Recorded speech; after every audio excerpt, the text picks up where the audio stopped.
Hey, everybody, and welcome back to the Fearless Artist podcast. My name is Michelle Lynn, and I'm your host. And today I'm really happy to have Michael Clement on, who's going to be sharing with us his process of how he built his own digital piano course. So excited to be here. I'm glad to be able to share some of my story with everyone. I've been following Michelle's Instagram for quite some time, so great to connect and talk about what I've been working on. Yeah, I mean, Instagram is such a great place because I found you and then saw your great content about your course, and we started talking a little bit about it. And I think I was most interested in having you on because a lot of our Fearless Artist Mastermind clients or people in our membership, fast forward, they're all saying, okay, I understand now the concept of I don't want to trade time for money anymore. Teaching private lessons, I got full at 30, 40 kids. It's draining me. It's exhausting.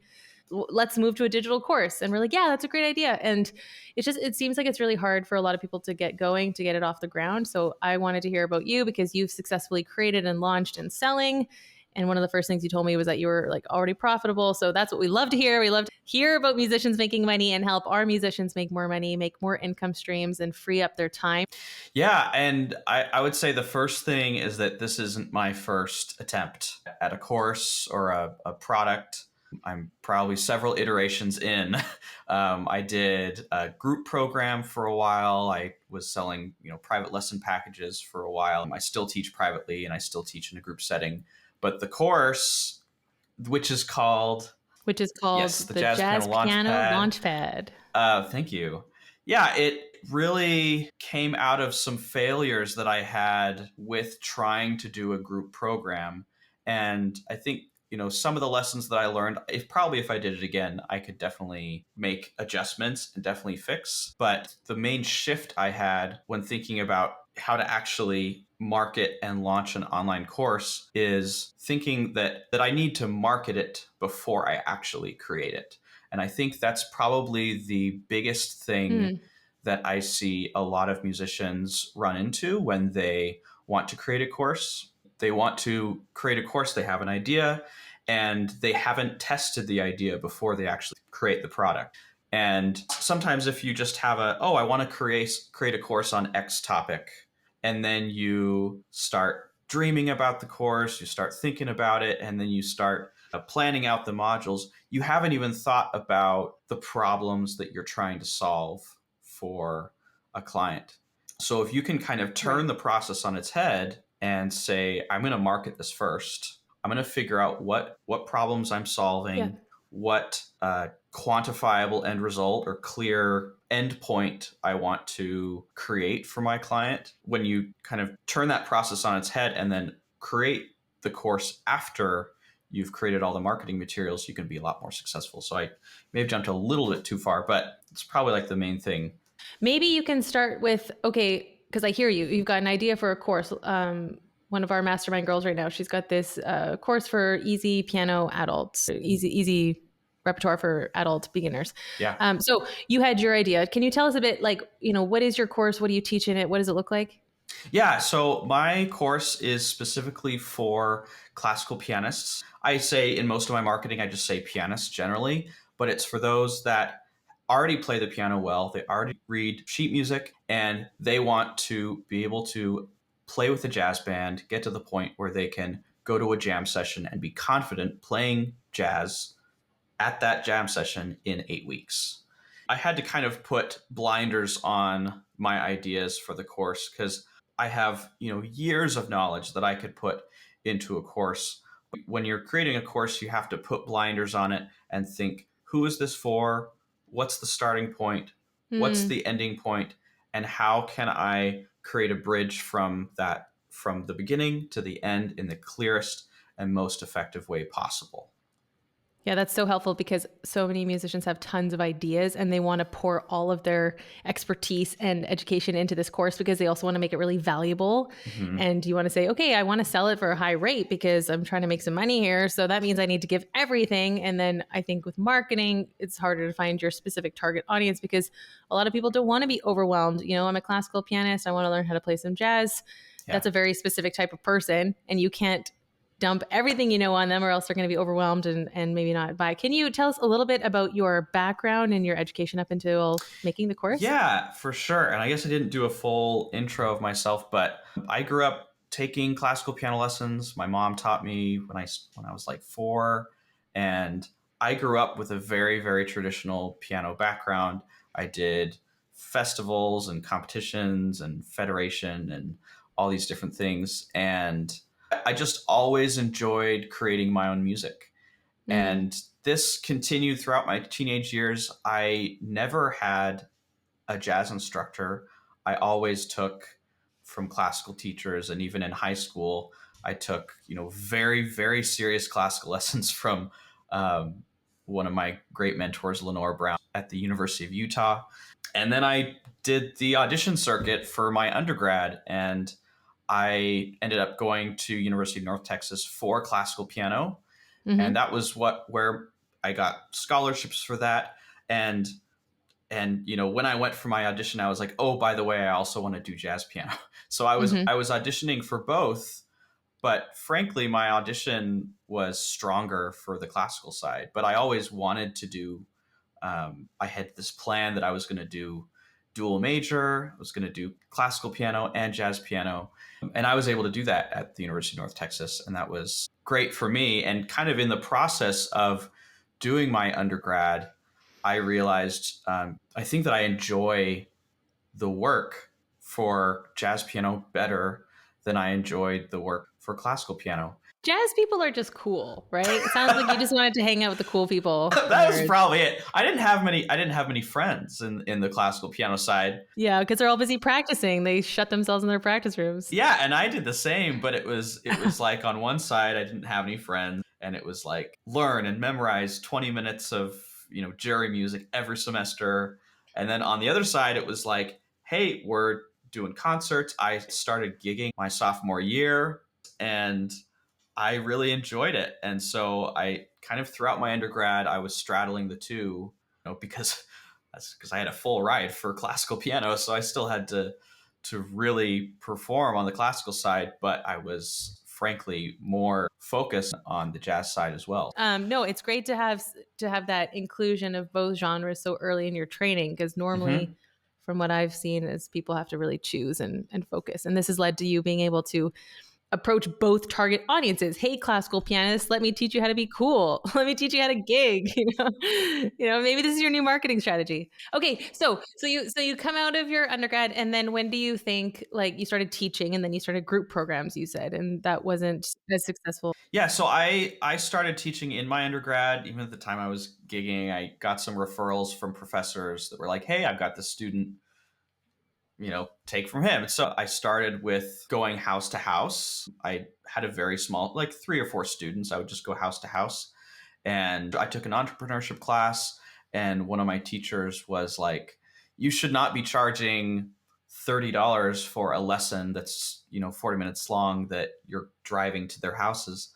And I was like, huh, I'd never considered that before. And so so at some Yeah. point I said, okay, everyone gets to come to me, and I'm raising my rates. And Oof. kind of from that point forward, it was like, okay, this is a serious thing. If I'm going to raise my rates and they're going to come to me, this has to be legit. Yeah. And so this is like even sophomore junior year of my undergrad. I continued my master's at the same school, so I continued building my studio. And then after I finished my master's, that was about the time I got married. And there wasn't any external pressure, but there was definitely some internal pressure of like, oh, like I'm Yeah. married now. Like my wife works and is, great. But at the same point, it was like, well, at some point, it's possible that one of us could be more employed than the other one. And so I need to make this a big focus. So at that point, I started looking around online and finding, okay, how do I make this a more sustainable thing? How can I not only be making 20,000 a year or Yes. 30,000 a year? How Yes. can I start? At first, it was just like, how can I make more money? Yeah. And then I came across these like group models where people would say, okay, you're going to provide a clear value, and you're going to market this high ticket course. Yeah. And I went that route, and it actually did work for quite some time. My program was called The Complete Pianist. And the idea of the program was for classical pianists to learn how to play by ear and to arrange their own music. And it was a 16-week course, and I was marketing it for $2,000, and I was running a Facebook funnel or a Facebook group funnel.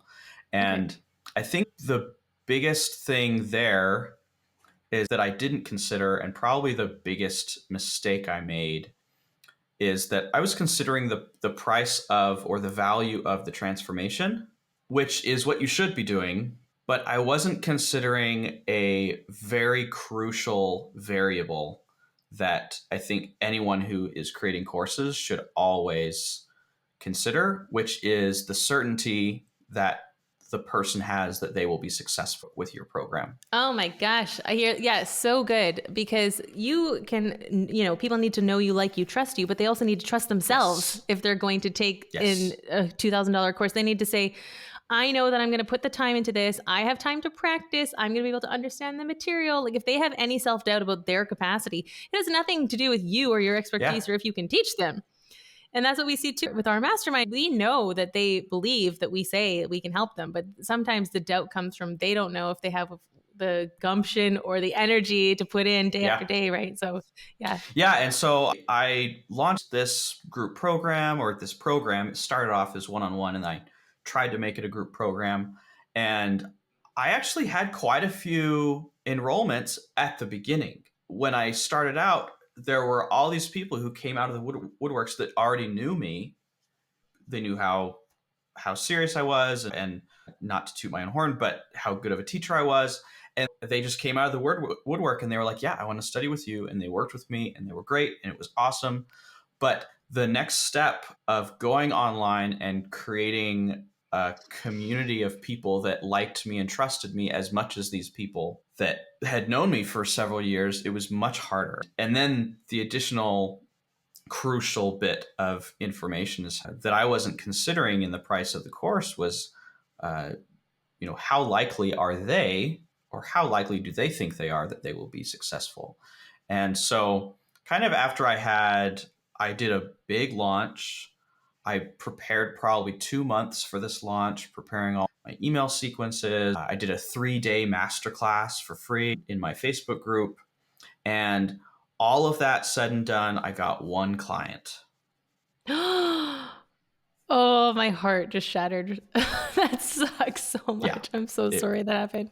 It was. Oh, brutal. And I'm so A glad. 3-day free master. Oh, that's so much work. I feel you because I know how much work you just described. I'm like, I've never spent 3 months on a launch. I know. I can't imagine what you did. And it was my first launch. And so there were probably some bugs, and it sounds like you were very thorough in preparation. I hired a coach to help me with I invested in this coach to help me with this launch, and I prepared all the materials, and it was a lot of work.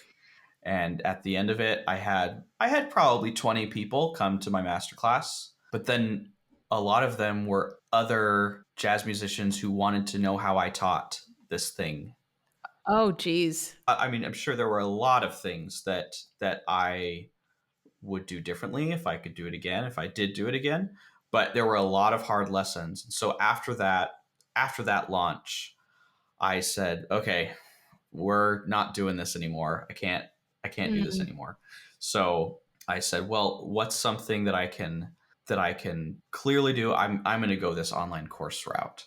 About the next year, which I had that launch, it was about a year ago, July. So it's been, I don't know, 13, 14 months or something like that. But since that time, it's been, okay, how can I do this online course? And as I was doing my research on how to create and launch this course, part of the main thing was that I learned, and this is also from, if any of you are familiar with Russell Brunson's book, .com Secrets, highly recommend it. One thing he talks about is that you want the price of your product to be 1/10 of the value of the thing that you are selling. And you want it to be so valuable that people would just be crawling over each other to get to your offer.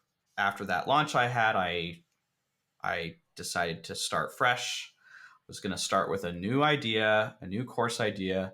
I decided to niche down a little bit rather than just pianists learning to improvise and play by ear. I started the idea for the course, and then along the way, I got some mentorship. And one of the main things I learned was what I said at the beginning, which is that I should prepare the marketing materials before I finish the course. And so I had already started teaching this curriculum that I was creating one on one. And so I started creating some videos around it. I started building up an outline of the course.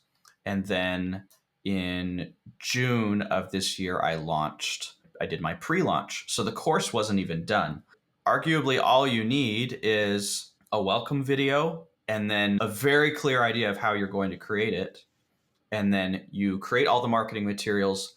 And in every landing page, everything you say, this is a pre launch, but you create everything around your marketing materials. And then once you know that the idea is valuable, then you finish it. So, okay, for all our musicians who are listening and they don't understand all these marketing terms. So just for in layman's terms, you started your marketing materials. So you're talking about your course, you're talking about your idea, you're making videos, you're posting on Instagram, and this course isn't even recorded yet. Like, how do you navigate this mind of like, I can hear so many people going, how do you even do that? Yeah, so it's all about doing your market research, meaning that I'm talking to people, I'm finding out their struggles with learning jazz piano. What are the biggest roadblocks that they have when they've tried learning jazz in the past? And what I found is that many people had tried books, they had tried doing YouTube. Of course, these are very common things. I've tried this, I've tried that.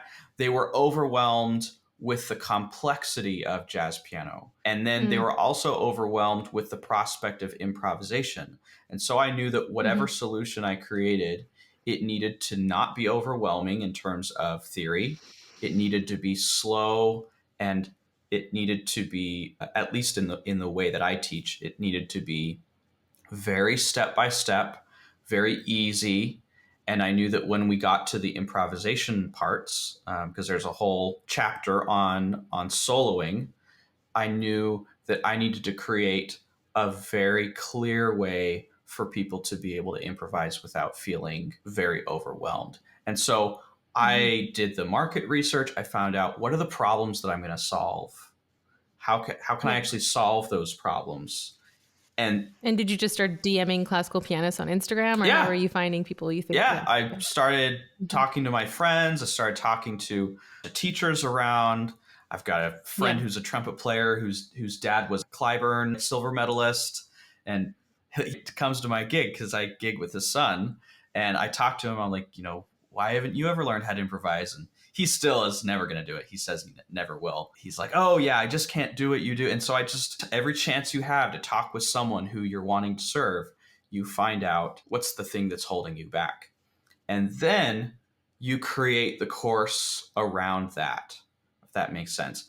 Because if you just think, well, I'm going to teach this, not only is it so much information, you could teach anything. If you were just like, well, I'm going to create a theory course. But when you get really clear on who you're going to serve, and then you actually talk to these people and see what they've tried before, why it didn't work, then when you actually turn around to create the course, you have a much better direction. Yeah, I love this language that you're using around serving people. That's something that Deanna and I have done a lot, who are the musicians that we're called to serve. It's helped us enormously getting comfortable with the sales part of what we do, which is basically inviting people into our mastermind, into our membership. In the beginning, it was like, oh, but they're our friends. How can we get money from them? We're really stuck in that. And it's like, we're serving them by providing them solutions to their problems. Like, you're actually being generous and helping people. And I can imagine so many musicians getting stuck in like, oh, I don't want to make a course, then I got to sell it. But it's more about like, I love what you're saying. Who are you called to serve? What is holding them back? What are the solutions that you have that are going to help these people? Yeah. And then you can just tell them about it and see if they can enroll. I'd love for you to expand on when you say testing the idea. What does that look like practically? Like, you go in one direction and then you see it's not hitting, or you're testing by having conversations with people? So the ultimate test is when someone will pull out their credit card and pay. That is the test. I have some organic following, but I don't have a large organic following. So I decided I was going to go the paid ads route. Um, I don't know if your audience is familiar with the term of a funnel, but it's like you're inviting people into your world, and you have one pathway for them to go from seeing your first thing to seeing your second thing and then eventually buying your product. You don't want to have any way that they can get lost along the way. And so for me, my funnel currently is they see an ad on Facebook because I'm running Facebook ads, and then they click on the ad and they go onto my landing page. The landing page doesn't have a menu, it doesn't have anything. It just has the ideas. They look at all my testimonials, they look at what exactly is in the course, what unique things do I solve in the course that they've never seen Mm-hmm. anywhere else. And then as soon as they say, gosh, I'm convinced I want to enroll in this. And it's only $197 at the time of recording this video, by the way. And then if they're convinced, then they click the enroll now, and then it brings them to a sales page. I'm sure that anyone has experienced this as a consumer before, but Yes. creating it yourself, this is what I didn't have when I did my group program. I didn't have a funnel. I didn't have an easy way for people to say, oh, I want to learn more about this course. Okay, I'm going to sign up for this mailing list, which is another type of funnel. But I think I have a lot of people lost in my mailing list funnel right now because I started this quiz that took me forever to figure out how fearless are you. yes. And I also am attempting to run Facebook ads, but I think that those are going wrong too. So anyway, we finally have all these people doing this quiz, and a bunch of them didn't finish it because I guess the questions were too hard or people get bored. So I'm like constantly testing and trying new questions and stuff. So I understand what you're saying about testing. And then they finally get on the mailing list, and I'm supposed to be like nurturing them and welcoming them into the family. And I think I've only written 2 of the emails, and a bunch of them are stuck just sitting there. Okay, you're mentioning creation. This is another place where a lot of musicians get stuck, like the tech overwhelm. It's so confusing. So how did you go from, because your video is super high quality, your landing page looks great. The whole tech aspect of you, it was very, I almost enrolled. I was like convinced. I mean, I was just like, I'm just trying to figure out if I should have this guy on my podcast. And I'm like, maybe I need the course. The course looks great. Thank you. Yeah. I'm assuming they're seeing video and not only audio, because I should have told you that. I knew This that is video. because obviously I got everything ready. You should see the difference between my chapter 1 and my chapter 7, because the course is currently 7 chapters. You should see the difference. It's pretty stark how big of a difference. There was a point between chapter 3 and chapter 4 when I wisened up. I got some help. I did some research, and my videos got better. But it wasn't at the beginning. You don't need it to get going. Yeah, eventually you want to learn it, but you learn it piece by piece. First, I worked on my lighting, just having enough lighting. And then it was like, okay, well, I think it's about time that I can get a new camera. But it wasn't at the beginning, and you don't need it at the beginning. Honestly, you don't need it at all. If you have a good window that has some good natural light, just set up your camera, put a keyboard if you're teaching piano classes, and go from there. Yeah, thanks for saying this, because people get so overwhelmed. I mean, even in our 6-week sprint, which is for social media, I tell them all the time, like, you want to see where we started? Just scroll back. It's all still there. Yeah. 4 years ago, Michelle, I mean, everything you're saying, natural lighting, getting a tripod, stability, learning where to look at the lens, learning how to articulate, how to communicate better. Yeah. I mean, the problem is musicians are comparing themselves to people who are like you. You're way down the line. You've got experience. And they're like, well, I just want to get started. What would you say to those people who have a course idea? They're talking to their friends, they're testing it out, but then they get overwhelmed with comparing themselves to other people. Yeah. And wondering if their idea is good enough, all this stuff. Well, the first thing is that the message is the most important part. It's not your tech. It's not any of that. I think, go into it with the mindset of, I'm going to learn one thing at a time. Yes, we live in a video world. Video is king right now. Even though we're musicians, if you only do audio, you can only go so far. But don't go into it with the thought of like, oh, I can't get started because I don't know what I'm doing. Just think about it as like, what is the bottleneck? Okay, is the bottleneck, and by bottleneck, I mean, what is the thing that's holding me back from getting to the next step? Is it my messaging? There's a ton of people that are very successful, and they have very, what I might consider to be less professional video setups, but they're incredibly successful because their messaging is right. They know who they're serving. They know all of that. And then the second thing is that the solutions that you get to help with some of these things are individually not as expensive as you'd think. And so you can get some very inexpensive options that can help you get started. And I'm just looking at I'm going to grab it. I've got this like this random thing that I put my phone on my chest. The reason I bring that up is because those posts that you were seeing on my Instagram, I batched 19 posts in 2 hours of filming, right? And then editing is probably took me another 2 hours. But I started like taking it on, taking it off because I was like, oh, this is going to be distracting. And then I was like, forget it.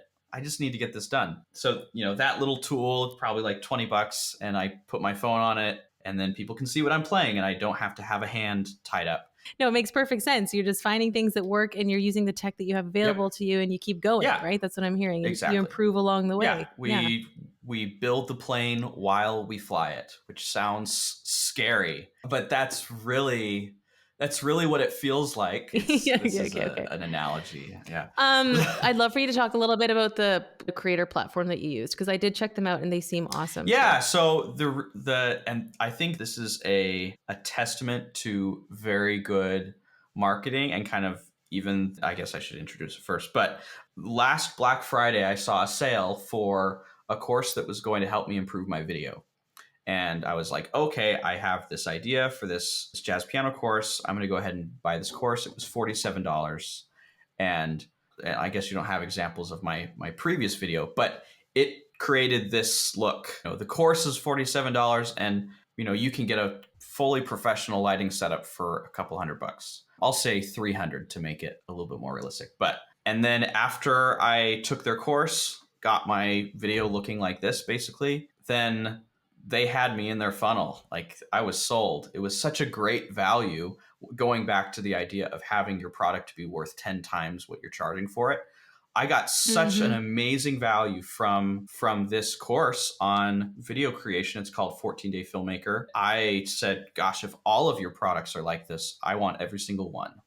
And so I went ahead and bought their course, which is called 30-Day Course Creator. And I got it on sale. I think if you just like hop on their website, it's like $9.97 or something like that. But I was an existing client and they were running a special. And so I got it for $400 or whatever. So what did they do that helped you overcome anything that was what was keeping you stuck, by the way? I think I just needed a very clear thing to follow. I needed a very clear plan, and it's incredibly comprehensive. They teach you how to do Facebook ads. They teach you how to, which is obviously not the first thing. They teach you how to do the market research. They teach you how to do the product market fit. So basically figuring out, how much should I charge for this product? Who am I serving? What can they afford? How would they perceive this product? They help you do that in the course. And then once you have, all of your materials together for your landing page and your ads, then they teach you how to do Facebook ads. So it's incredibly comprehensive. And then after I pre-launched, and it was a successful pre-launch, then I signed up for their mastermind. So okay. I mean, when you find something that works, you need to keep investing. Yeah. I think that's what keeps you going. You get the momentum that you need. And so tell me again, just for everybody, like, you pre-launched the course, that means that you've made sales before it's even made. Yeah. So I pre-launched the course, meaning I hadn't finished the course materials, but I was selling it. Essentially, I was running Facebook ads, seeing, is this a viable product? When somebody buys the course and it's not fully done yet, then you've just given them a date of completion at that kind of point? Or I had actually gone a little bit further than they even say that you need to. I had over half the course done at that point. And I'm marketing it as an 8-week course. So I said everything for the first 4 weeks is already available, and the rest of the course will be made available starting this date. And then people just understand, and you haven't got any angry emails like, no, it's very clear. And every time you drop something, I have a community where people can post their assignments. Every time I drop a new chapter or a new lesson, I say, hey, chapter 5 is live, or chapter 6 is ready to go, and even when I was done with chapter 7, which is the last chapter, I said, okay, well, now the main bulk of the course is done, but as you go through it, like, please give me your feedback. Happy to add more videos if you have questions. That is so smart because then people feel so valued because you're literally listening to them. You're creating a product that they're asking Yeah. for. So, you know, if you can find one person who needs it, you can find Yeah. 10. And from what you told me before the call, you've been really successful with your sales. Yeah. So even when I pre-launched, I got like 14 or 15 sales, and a small handful of them were organic. You know, I made a couple posts on my Facebook profile, and then I stopped ads for a while after I did the pre-launch, which I probably didn't need to, but in terms of just headspace, like I said, Yeah. okay, I've had 15 or so sales. I need to finish the course. And so I turned off the ads and then spent about a month finishing the course. And then I set a date. I said, okay, by, I can't remember, I think it was September 1st, I think is what it was. You know, by this date, I'm going to have the course finished. And then I had to hire an editor a little bit just to make that deadline, to get some help with the editing side of it. But it was finished. And then, you know, right after that September 1st date, I said, okay, time to start the ads up again. So I got some more coaching. I signed up for this mastermind to get more help. And, you know, since then, even we talked before we started recording. We had an initial call about 2 weeks ago. And since our call together 2 weeks ago, I've made, what did I say, 17 sales? Yeah, 17 sales. So, Which is amazing. I mean, and the first message that we exchanged, you told me you were profitable. So I'm like, yeah. okay, if we have found a musician who's creating a profitable course, like that means you've invested like $400 into your content program, Mhm. you've invested into the lighting, because a lot of musicians are scared to spend money up front, right? Yeah. And that's the big thing.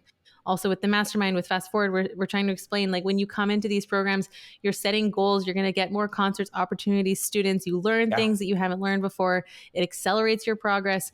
But there's always that fear of, I think a lot of musicians view investment as loss. Like, oh, I'm going to lose $300 on this course. It's like, no, you've made 17 plus 15 sales at 200. So like, this is just the beginning for you. And now I'm sure you've got different upsales that you're thinking of. So once they're in your Yeah. funnel, just like you experience with your content creation, that you can sell Yeah. people into, you know, some kind of VIP group, live lessons, whatever it is, whatever your product's going to be. And like, how exciting is that? Because then you're working with the people that you want to work with, people who already know you and love you from the initial course. And then it's so much easier to sell to them then, because the trust is there. Yeah. The trust is established. And you have this perfect example with your video course, because you were like, if all of your products are like this, I want everything. Yeah. And that's kind of the idea of when I was, as they say, ascending up the value ladder, meaning you buy their cheapest product, and then you buy their mid-ticket product for a few $100s, and then you buy their mastermind. Like, you keep going up. And this is just one business model, not like you have to do this. But that experience for me as a consumer, I knew I was doing this, and my wife, she's in marketing too. So she's in corporate marketing, so different. But she's like, they've got you in their funnel. Yeah, but as they should, because you're happy to I'm be happy, there. and I'm not getting. You're making I'm money. not getting any affiliates. I'm telling people about their product, and hopefully someone will go onto their website, contentcreator.com, and probably get one of their products. And they're getting free referrals from me because they didn't charge $300-400 for their front end product or their cheapest product. They only did it for $47. And so that's part of how I decided to change my business model, because I said, well, I just want to get more people into my ecosystem. I want people to know, like, and trust me, and I want them to do it affordably, so that I can have 2, 3, 400 people that have taken my course and would happily give me more of their money to get an additional transformation. And I think that mindset has probably been the biggest change, is thinking not how much can I charge for this, which I think it's an important first step for musicians, to say, how much should I be charging? I think that's absolutely, it's a huge topic. We get this question it's all the time. absolutely an important thing, and you should do that first. Equally as important is, how can I provide an insane amount of value for people that they will say, how did they charge this little? It was so much. Mm-hmm. And it's even more powerful when you have a one-to-many offer, whether it's a group program or an online course, because I don't have to give, the same number of hours per per person that takes the course or anything like that. Yeah, exactly. You're getting out of trading time for Exactly. money, and you can not have a cap on how much you can earn as a musician, which is amazing because we love to see musicians creating income streams for Yeah. themselves. So Thank you. congratulations. I mean, this is a huge story. It's awesome to see how you've built, how you've tested, you've tried, Yeah, you've learned along the way, and also for sharing with us today. That's so for helpful. sure. So after this whole story, if you had one thing that you could tell people listening here, like where can they start? What's one step they could take today? Yeah, I would say, if you have had a course idea in the past, whether it's for a group program or whether it's for a completely recorded course, I would write down what that course idea is and try to distill it into the actual problems that you're solving for people, and Mm. have that be the starting point for your idea, rather than just, the topic that you want to teach. So, by having a very clear idea of the problems that you're solving, you'll be able to not only serve people better, but they will be much more willing to invest their time and money with you. And they'll see a greater Yeah. success because you're actually solving where they are stuck. And when you can get them past that bump, then they're going to be on their way. No, that's great. My course idea is killing perfectionism in classical. So That's I think I'm great. helping musicians overcome fear, resistance, overthinking, all of that stuff. So I have a lot to think about. Thank you for this episode. How can people find you? How can we follow you? Yeah, of course. So, of course, my Instagram, I would check that out first. That's at Michael Clement Music. And then if you want to find out more about my jazz piano course, you can find it in the link in bio at my Instagram. But you can go directly to find out more about the course at learn.michaelclementmusic.com. And I'm sure you'll have my name spelled out in the show notes. We're going to blast it everywhere. Great. Thank you Yeah. so much, Michael, for your Of time. This course. is so helpful. Everybody who's listening, feel free to reach out to Michael for any questions. I'm sure he'd love to give you feedback, and you can hear more about what he's done on his Instagram. Okay, great. Thanks for being here, Thank you. Michael.